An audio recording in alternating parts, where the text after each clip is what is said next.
3. O sublime visitante. Reunidos em um pequeno salão iluminado, observei que a atmosfera permanecia embalsamada de suave perfume. E recomendou-nos Cornélio a oração fervorosa e o pensamento puro.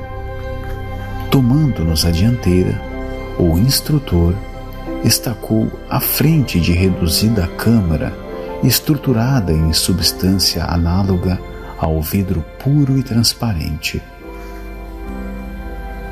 Fixei-a com atenção. Tratava-se de um gabinete cristalino, em cujo interior poderiam abrigar-se à vontade 2 ou 3 pessoas. Destacando-se pela túnica muito alva, o diretor da casa estendeu a destra em nossa direção e exclamou com grave entono: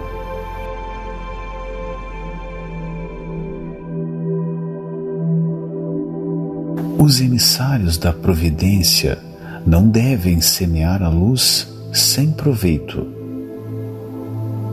Constituir-nos-ia falta grave receber em vão a graça divina. Colocando-se ao nosso encontro, os mensageiros do Pai exercitam o sacrifício e a abnegação. Sofrem os choques vibratórios de nossos planos mais baixos. Retomam a forma que abandonaram desde muito. Fazem-se humildes como nós, e para que nos façamos tão elevados quanto eles, dignam-se ignorar-nos as fraquezas, a fim de que nos tornemos partícipes de suas gloriosas experiências.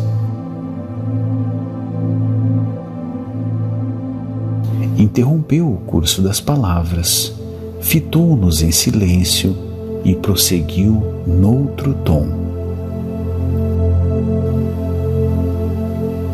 Compreendemos que, lá fora, ante os laços morais que ainda nos prendem à esfera da carne, é quase inevitável a recepção das reminiscências do pretérito à distância.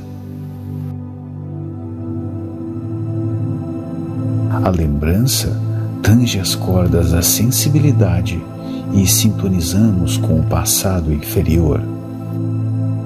Aqui, porém, no santuário da bênção, é imprescindível observar uma atitude firme de serenidade e respeito.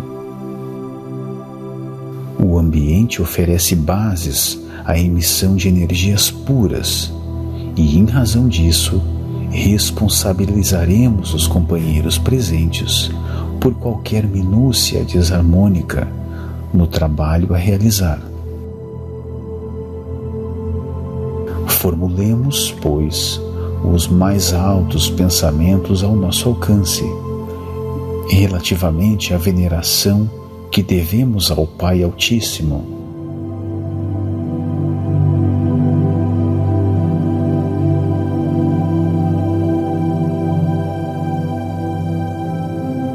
Para outra classe de observadores, o instrutor Cornélio poderia parecer excessivamente metódico e rigorista.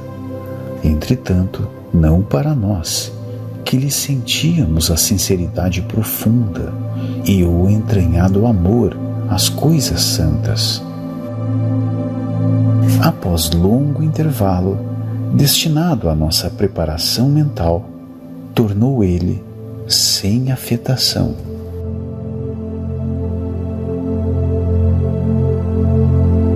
projetemos nossas forças mentais sobre a tela cristalina. O quadro a formar-se constará de paisagem simbólica, em que águas mansas, personificando a paz, alimentem vigorosa árvore, a representar a vida. Assumirei a responsabilidade da criação do tronco, enquanto os chefes das missões entrelaçarão energias criadoras, fixando o lago tranquilo e dirigindo-se especialmente a nós outros, os colaboradores mais humildes, acrescentou: formarão vocês a veste das árvores e a vegetação que contornará as águas serenas, bem como as características dos trechos do firmamento que deverá cobrir a pintura mental. Após ligeira pausa, concluía: este, o quadro que oferecemos ao visitante excepcional que nos falará em breves minutos, atendamos aos sinais. 2 auxiliares postaram-se ao lado da pequena câmara, em posição de serviço, e ao soar de harmonioso aviso, pusemo-nos todos em concentração profunda, emitindo o potencial de nossas forças mais íntimas.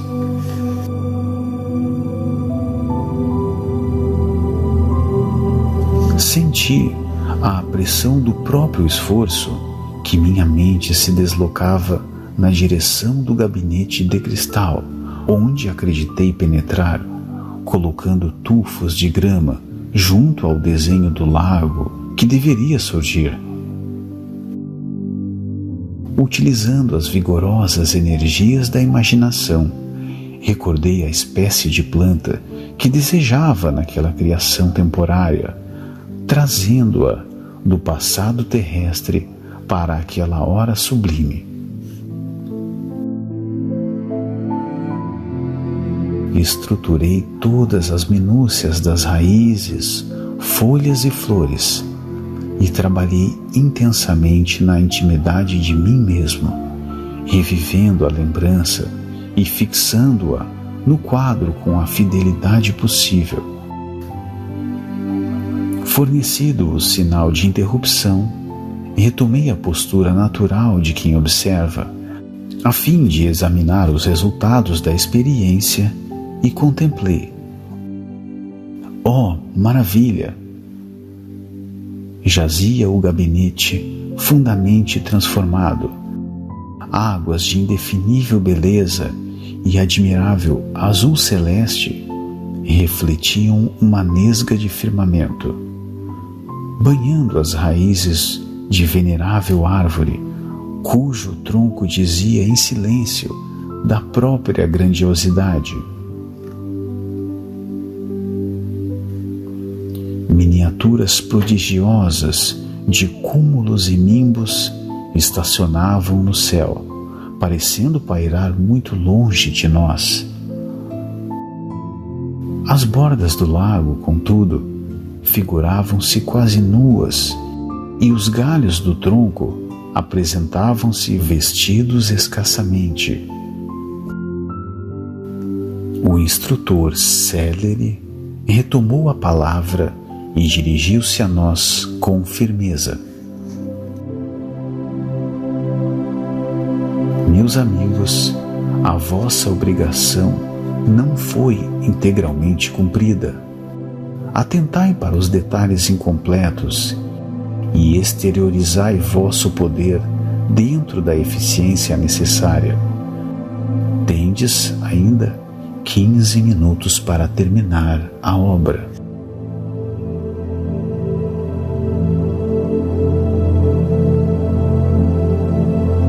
Entendemos, sem maiores explicações, o que desejava ele dizer e concentramo-nos de novo para consolidar as minudências de que deveria revestir-se a paisagem. Procurei imprimir energia à minha criação mental e com mais presteza busquei colocar as flores pequeninas nas ramagens humildes, recordando minhas funções de jardineiro no amado lar que havia deixado na terra. Orei, pedi a Jesus que me ensinasse a cumprir o dever dos que desejavam a bênção do seu divino amor naquele santuário. E quando a notificação soou novamente, confesso que chorei.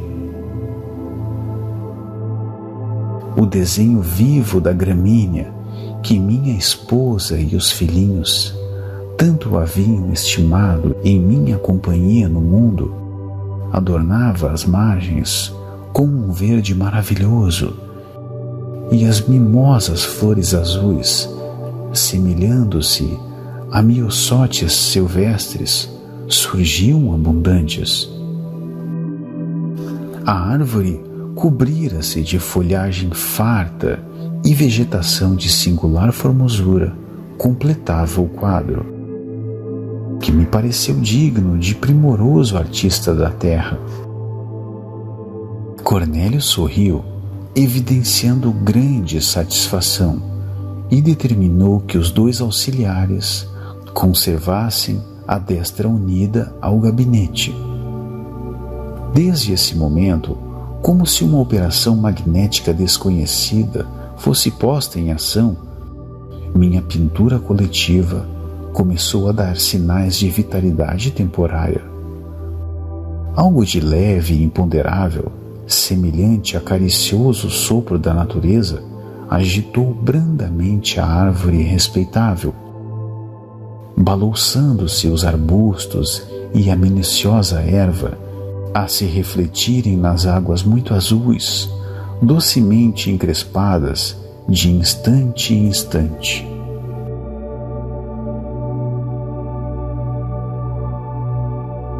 Minha gramínea estava agora tão viva e tão bela que o pensamento de angustiosa saudade do meu antigo lar ameaçou de súbito o meu coração ainda frágil. Não eram aquelas flores miúdas que a esposa colocava diariamente no quadro isolado de estudo? Não eram as mesmas que integravam os delicados ramos que os filhos me ofereciam aos domingos pela manhã? Vigorosas reminiscências absorviam meu ser, oprimindo-me inesperadamente a alma. E eu perguntava a mim mesmo por que mistério o espírito enriquecido de observações e valores novos, respirando em campos mais altos da inteligência, tem necessidade de voltar ao pequenino círculo do coração, como uma floresta luxuriante e imponente que não prescinde da singela e reduzida gota d'água para descendentar-lhe as raízes. Senti o anseio mal disfarçado de arrebentá-los compulsoriamente da crosta, transportando-os para junto de mim, desejoso de reuni-los ao meu lado, em novo ninho, sem separação e sem morte, a fazer-lhes experimentar os júbilos da vida eterna. Minhas lágrimas estavam prestes a cair. Bastou, no entanto, um olhar de Jerônimo para que eu me reajustasse.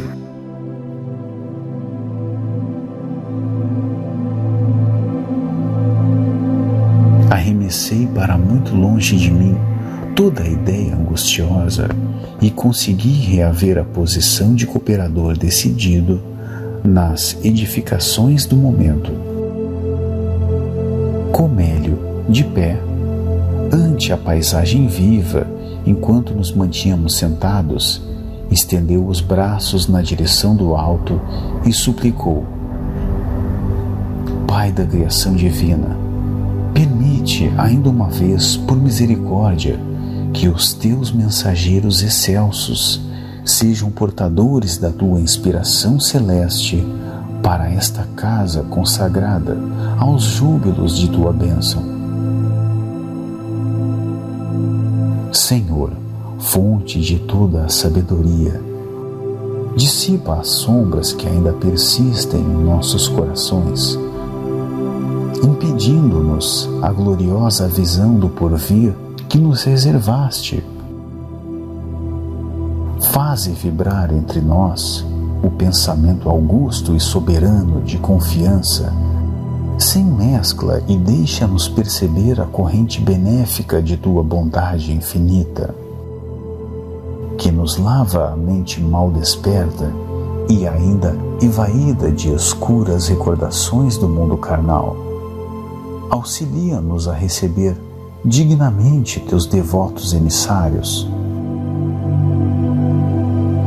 Focalizando a mente em nossos trabalhos, o instrutor prosseguiu noutra inflexão de voz. Sobretudo, ó Pai, abençoa os teus filhos que partem a caminho dos círculos inferiores, semeando o bem. Reparte com eles, humildes representantes de tua grandeza, os teus dons de infinito amor e de inesgotável sabedoria, a fim de que se cumpram teus sagrados desígnios. Acima, porém, de todas as concessões, proporciona-lhe algo de tua divina tolerância, de tua complacência sublime, de tua iluminada compreensão, para que satisfaçam, sem despreparação e sem desânimo, os deveres fraternais que lhes cabem ante os que ignoram ainda as tuas leis e sofrem as consequências dos desvios cruéis.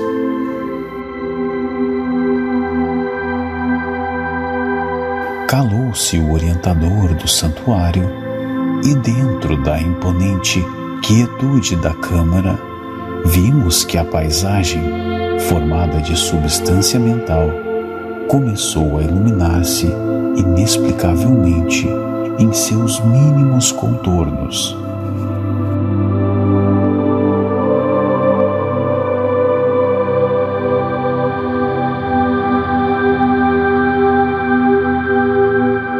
Guardava a ideia de que, reduzido o sol, surgiria à nossa volta, sob a nesga do céu, no quadro singular.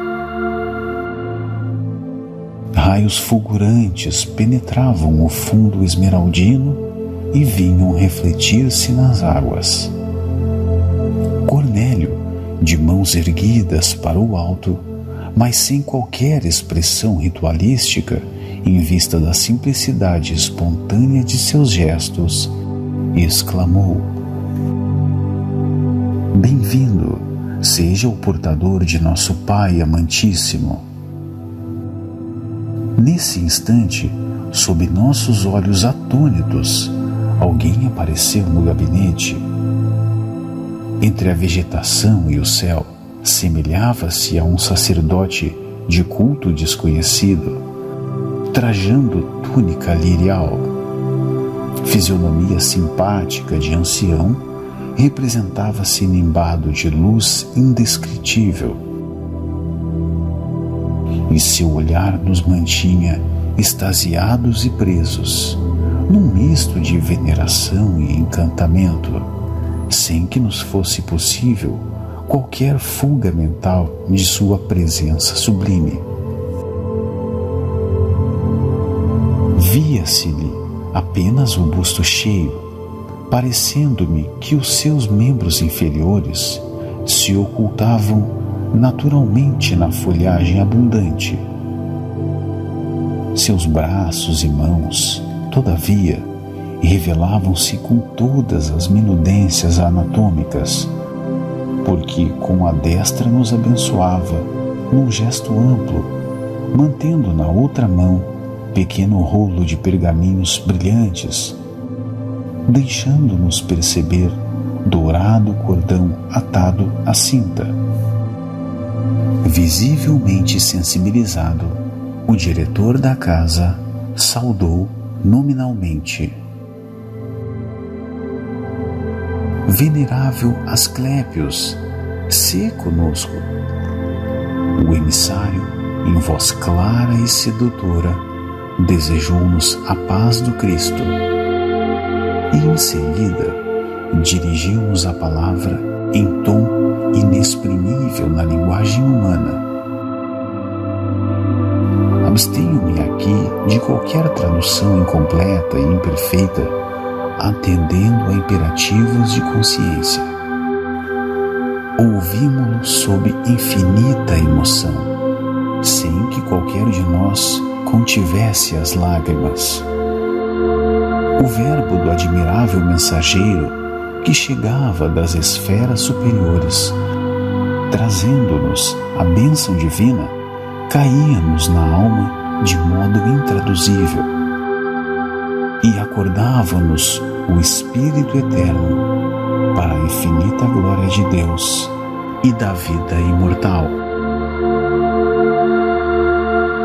Não conseguia descrever o que se passava em mim, jamais escutar alguém com aquele misterioso e fascinante poder magnético de fixação dos ensinamentos de que se fizera emissário. Ao abençoar-nos, ao término da maravilhosa alocução, irradiavam-se de sua destra, muito alva, pequeninos flocos de luz em forma de minuciosas estrelas que se projetavam sobre nós, invadindo-nos o tórax e o fronte, fazendo-nos experimentar o júbilo inenarrável de quem sorve feliz, vigorosos e renovadores alentos da vida. Quiséramos prolongar indefinidamente aqueles minutos divinos, mas tudo fazia acreditar que o mensageiro estava prestes a despedir-se.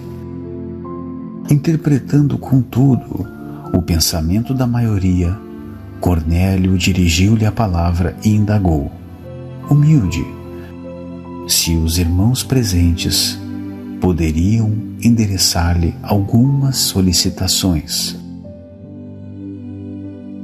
O arauto celeste aqueceu, sorrindo num gesto silencioso, colocando-nos à vontade, dando-me a impressão de que aguardava semelhante pedido. A irmã Semprônia, que chefiava pela primeira vez a turma de socorro ao serviço, de amparo aos órfãos, foi a primeira a consultá-lo.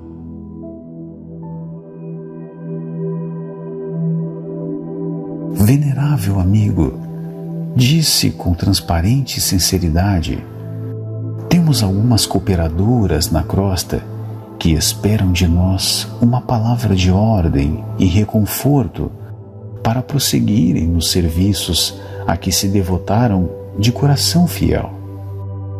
Desde muito tempo experimentam perseguições declaradas e toleram o sarcasmo contínuo dos adversários gratuitos que lhe ferem o espírito sensível, atacando-lhes os melhores esforços por meio de maldades sem conta.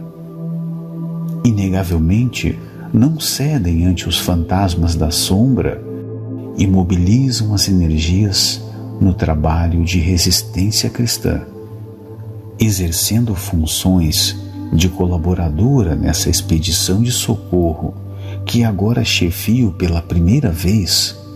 Conheço de perto a dedicação que nossas amigas testemunham na obra sublime do bem. Mas não ignoro que padecem, heróicas e leais, há quase 30 anos sucessivos, ante o assédio de inimigos implacáveis e cruéis. Após curto silêncio, que ninguém se atreveu a interromper, a consulente concluiu, perguntando: que devemos dizer a elas, respeitável amigo? Por que palavras esclarecedoras e reconfortantes sustentar-lhes o ânimo em tão longa batalha? De alma voltada para o nosso dever, aguardamos de vossa generosidade o alvitre oportuno. Vimos então o inesperado. O mensageiro ouviu, paciente e bondoso, revelando grande interesse e carinho na expressão fisionômica. E depois que Semprônia deu por terminada a consulta, retirou uma folha entre os pergaminhos alvinitentes que trazia de modo intencional e abriu-a à nossa vista, lendo todos nós o versículo 44 do capítulo 5 do Evangelho do Apóstolo Mateus. Eu, porém, vos digo: amai a vossos inimigos, bendizei os que vos maldizem, fazei bem aos que vos odeiam, e orai pelos que vos perseguem e caluniam. O processo de esclarecimento e informação não podia ser mais direto nem mais educativo. Descorridos alguns instantes, Semprônia exclamou humildemente: compreendo, venerável amigo. O emissário, sem qualquer afetação dos que ensinam por amor próprio, comentou: os adversários, quando bem compreendidos e recebidos cristamente, constituem precioso auxílio em nossa jornada para a união divina. A síntese verbal condensava explicações que somente seriam razoáveis em compactos discursos. Ao meu ver, não obstante a beleza e edificação do ensino recolhido, o método não recomendava a extensão de perguntas de nosso lado, mas o irmão Raimundo, do grupo socorrista dedicado à assistência aos loucos, tomou a iniciativa e interrogou: tolerante amigo, que fazer ante as dificuldades que me defrontam nos serviços marginais da tarefa? Interessando a órbita de nossos deveres com os desequilibrados mentais da crosta terrestre, venho assistindo certo agrupamento de irmãos encarnados que não estão interpretando as obrigações evangélicas como deviam. Em verdade, convocam-nos à colaboração espiritual, pronunciando belas palavras, mas no terreno prático se distanciam de todas as atitudes verbais da crença consoladora. Estimam as discussões injuriosas, fomentam o sectarismo, dão grande apreço ao individualismo inferior que desconsidera o esforço alheio, por mais nobilitante que esse seja. Quase sempre entregam-se a rixas infindáveis e gastam o tempo estudando meios de fazerem valer suas limitações que lhes são próprias.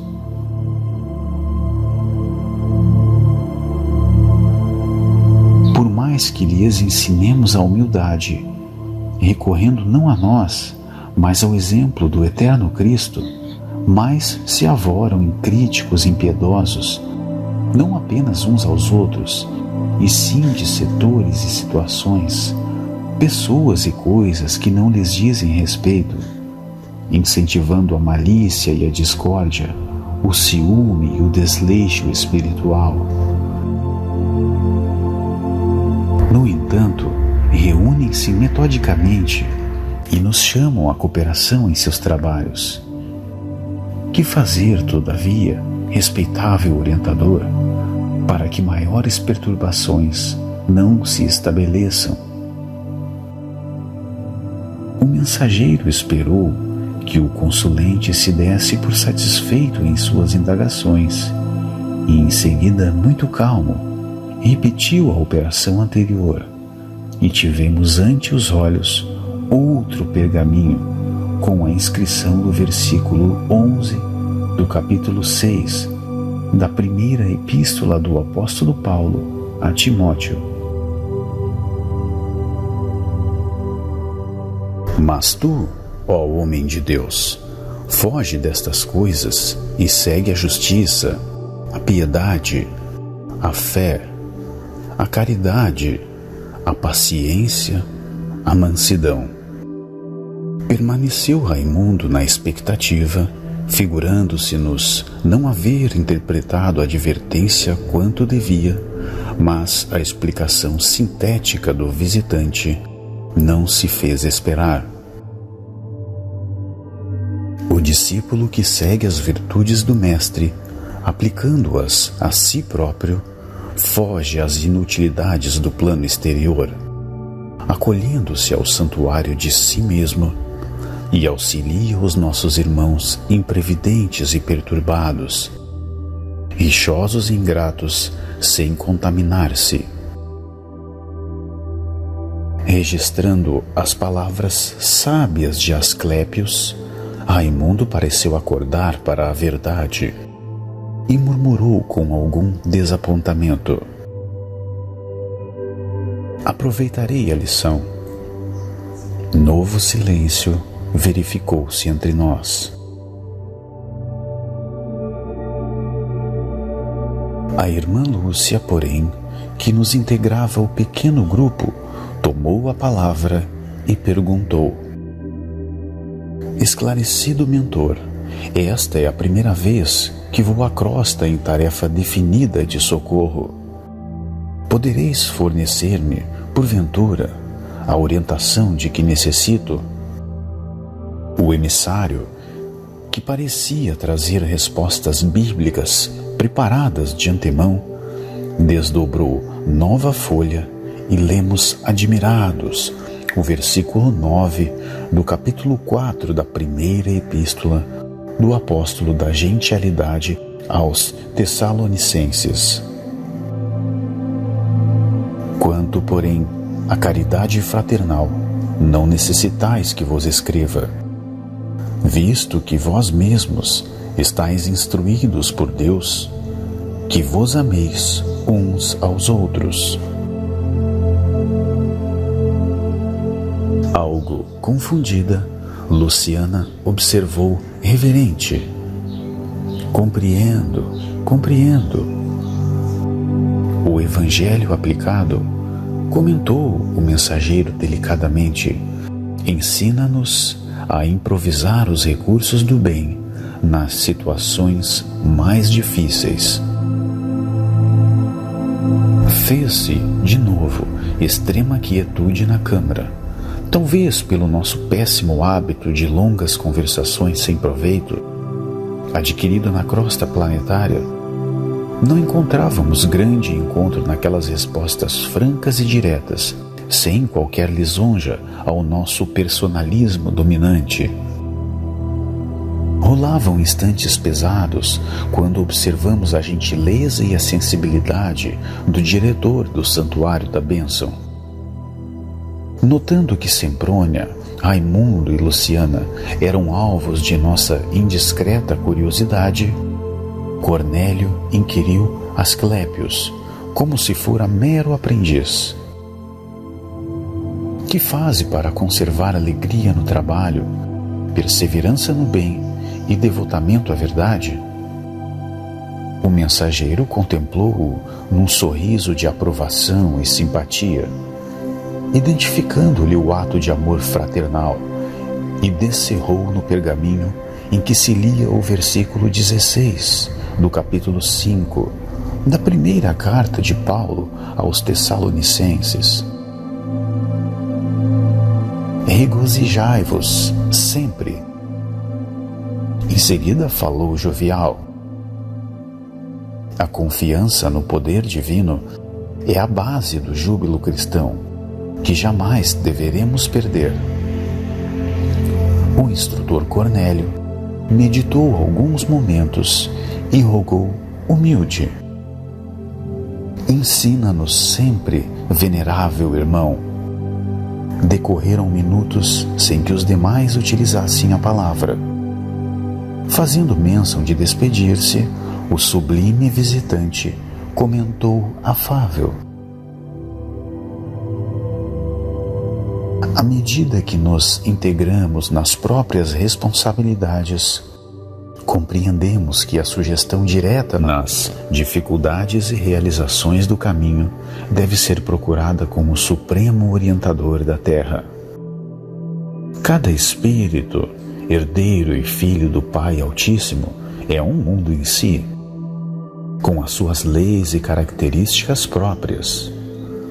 Apenas o Mestre tem bastante poder para traçar diretrizes individuais aos discípulos. Logo após, abençoou-nos carinhoso, desejando-nos bom ânimo. Reconfortados e felizes, vimos o mensageiro afastar-se, deixando-nos envoltos numa onda de olente e inexplicável perfume. Ambos os auxiliares, que se mantinham apostos, retiraram as mãos do gabinete e, depois de várias operações magnéticas efetuadas por eles, desapareceu a pintura mental, voltando a peça de cristal ao aspecto primitivo. Tornando a conversação livre, indagações enormes oprimiam-me o cérebro. Não contive, com a permissão de Jerônimo e liderando companheiros tão curiosos e pesquisadores quanto eu, acerquei-me de Cornélio e despejei-lhe aos ouvidos grande cópia de interrogações.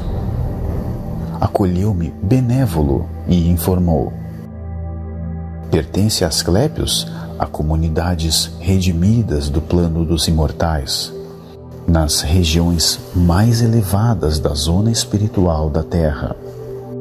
Vive muito acima de nossas noções de forma, em condições inapreciáveis à nossa atual conceituação da vida. Já perdeu todo o contato direto com a crosta terrestre e só poderia fazer-se sentir por lá por intermédio de enviados e missionários de grande poder. É apreciável o sacrifício dele, vindo até nós, embora a maioria de nossa posição em relação aos homens encarnados vem aqui raramente. Não obstante, algumas vezes, outros mentores da mesma categoria visitam-nos por piedade fraternal.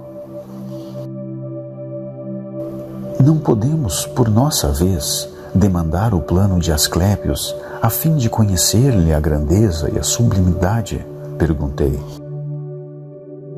Muitos companheiros nossos, assegurou-nos o instrutor, por merecimentos naturais no trabalho, alcançam admiráveis prêmios de viagens, não só às esferas superiores do planeta, que nos serve de moradia, mas também aos círculos de outros mundos.